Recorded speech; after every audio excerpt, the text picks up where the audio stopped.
ভবিষ্যৎকে পরিবর্তন করা আমাদের হাতে নেই, কিন্তু আমাদের অভ্যেসগুলোকে আমরা পরিবর্তন করতেই পারি। আর এই অভ্যেসগুলোই একদিন আমাদের ভবিষ্যৎটাকে পরিবর্তন করে দিতে পারে। হ্যাঁ, মহান ব্যক্তিরা এসব বলেছেন ঠিকই, কিন্তু এটা একদিক থেকে দেখতে গেলে অনেকটা বাস্তব। কারণ কি জানো তো, ভবিষ্যতে কি হবে সেটা ভবিষ্যতই জানে।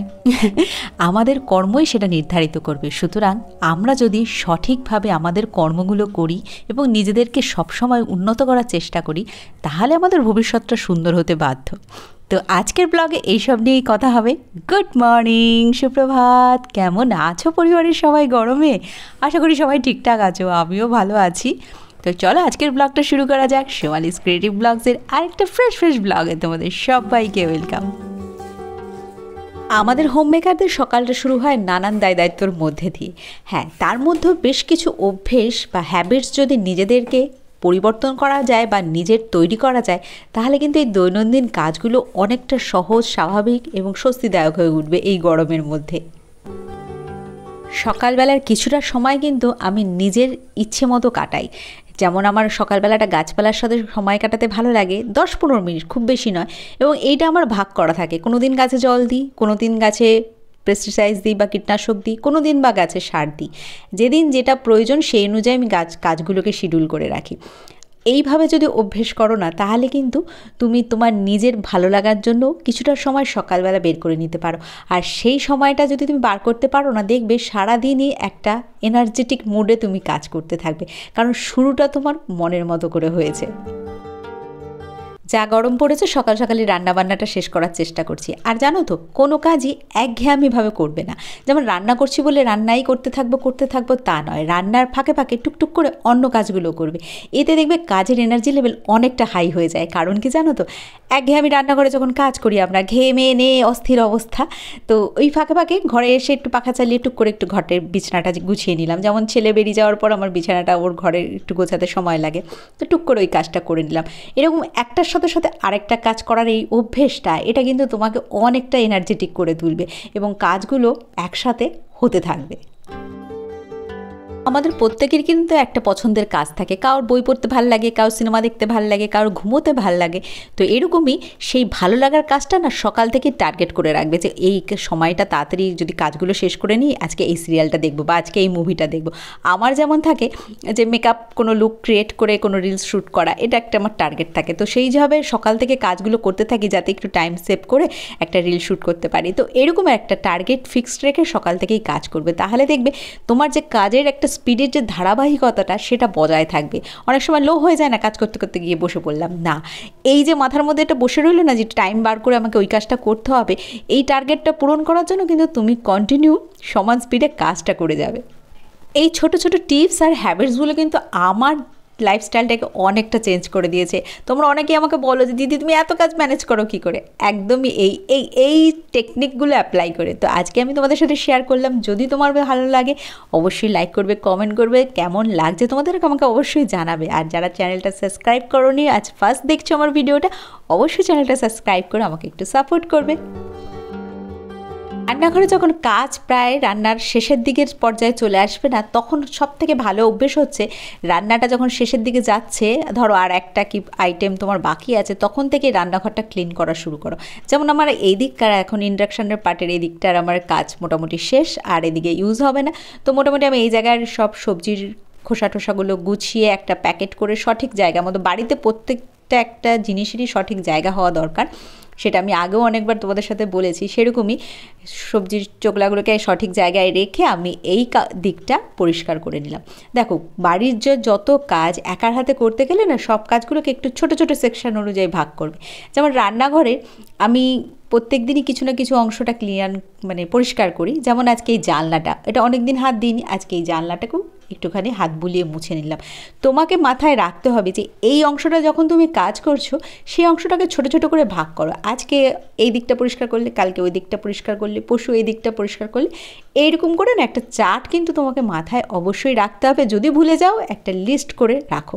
যেহেতু আমার মনে থাকে, আমি সেই জন্য লিস্টটা করি না। আমি যখন রান্নাঘরে আজকে আমার মনে আছে আমি কালকে, কেন রেগুলার আমি করি, কোনো দিন এটা স্কিপ হয় না, তাই জন্য আমার মনে থাকে যেহেতু আমি আজকে বাঁ দিকটা করেছি, আজকে আমাকে সোজা এই জানলার দিকটা নিচটা করতে হবে, কালকে আমি চিমনির নিচটা করবো। তো এরকম আমার শিডিউল থাকে আমি যখনই যেখানে কাজ করি না কেন, তো সেই জন্য আমার অতটা অসুবিধা হয় না। দৈনন্দিন কাজগুলোকে যদি এরকম ছকে বেঁধে করা যায় না, তাহলে কিন্তু নিজের জন্য সময় বার করাটা খুব একটা কঠিন হয় না। এখানে আমি নিজের জন্য একটা ফেস প্যাক রেডি করে নিচ্ছি। আলুর রস রয়েছে, বেসন রয়েছে আর কফি পাউডার রয়েছে, যেটা কিনা ট্যান রিমুভ করতে খুবই হেল্প করবে এবং স্কিনে তোমার যে অ্যান্টি এজিংয়ের প্রবলেম সেটা তো অনেকটা হেল্প করবে।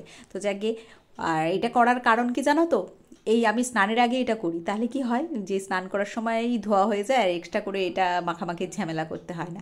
আরেকটা কাজ, এরকম ধরো এই যে কৌটো খালি হয়ে যায়, জিনিসগুলো রিফিল করতে হবে, ঢালতে হবে, এই কাজগুলো যখন কিচেন পরিষ্কার করবে তখনই যদি করো, ধরো এই দুপুরের টাইমে যখন কিচেন রান্নার শেষে পরিষ্কার হয়, কিংবা রাতের টাইমে যখন রান্নার শেষে কিচেন পরিষ্কার হয়, এই ঢালাঢালির কাজগুলো এই টাইমটা করলে কিন্তু তোমার দুটোভাবেই হেল্প হবে। একবারে তো কিছু পড়লো, সেটা একবারেই পরিষ্কার হয়ে গেল কিচেন পরিষ্কারের সাথে সাথে, আর কৌটোকাটিগুলো মুছে সুন্দর করে গুছিয়ে রাখলে নেক্সট টাইম ব্যবহারের জন্য খুব ইজি হয়ে গেল।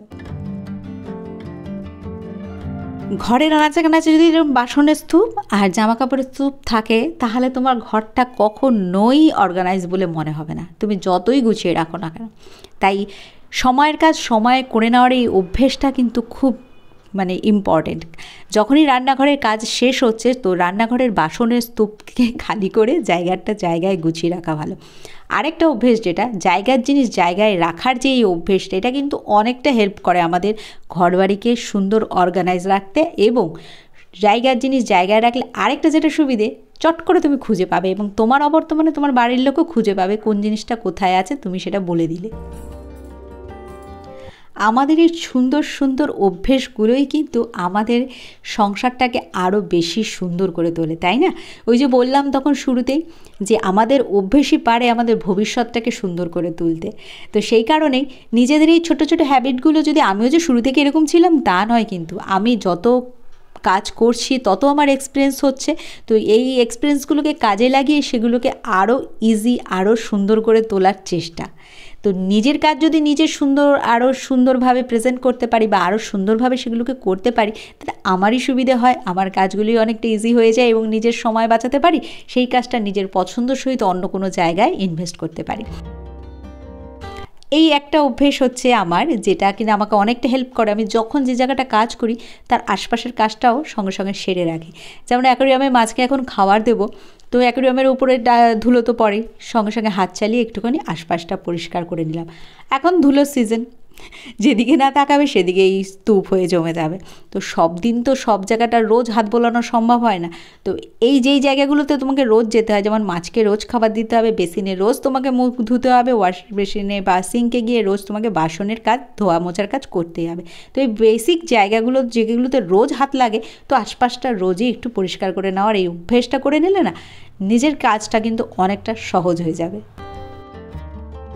ডাস্টিং ক্লিনিংয়ের কাজটা ইজি করার জন্য কিন্তু আমি যেই অভ্যেসটা করেছি সেটা কি জানো তো, আজকে তোমাদের সাথে সিক্রেটটা শেয়ার করি।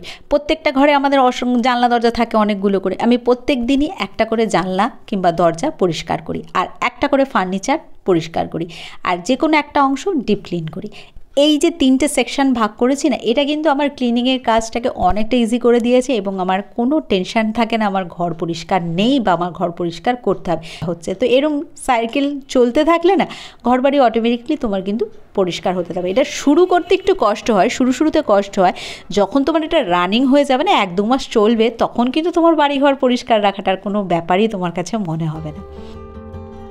তাহলে কাজগুলো চটপট সেরে কতক্ষণে এই জায়গাটায় আসবো, এর একটা তাড়া না অদৃশ্যভাবে পেছনে আমাকে ধাওয়া করতে থাকে।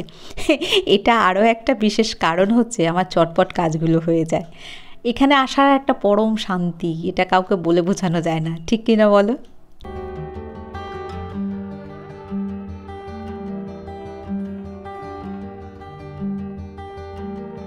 দিনের শেষে এটা একটা আমার কাছে বড় কাজ। সারাদিনে তো এখন আর ছাদে জামাকাপড় দেওয়া হয় না, ঘরেই দিয়ে রাখি জানলায়, সেগুলোকে পাট করে গুছিয়ে জায়গা মতো পৌঁছানো। ভালো না লাগলেও এই কাজটা করতে হয়। এই কাজটা যদি এই আনাচে কানাচে পড়ে থাকে, তাহলে পুরো ঘরটাকেই অগোছালো বলে মনে হয়। আজকের এই ছোটোখাটো টিপসগুলো তোমাদের কেমন লাগলো কমেন্ট করে আমাকে জানাতে ভুলবে না। আর প্লিজ চ্যানেলটাকে একটু সাবস্ক্রাইব করে আমার পাশে থেকেও একটু সাপোর্ট করো। তাহলে আজকের মতো আসি, সবাই ভালো থাকবে, সুস্থ থাকবে, সাবধানে থাকবে এই গরমে। নেক্সট আরেকটা ব্লগে দেখা হচ্ছে।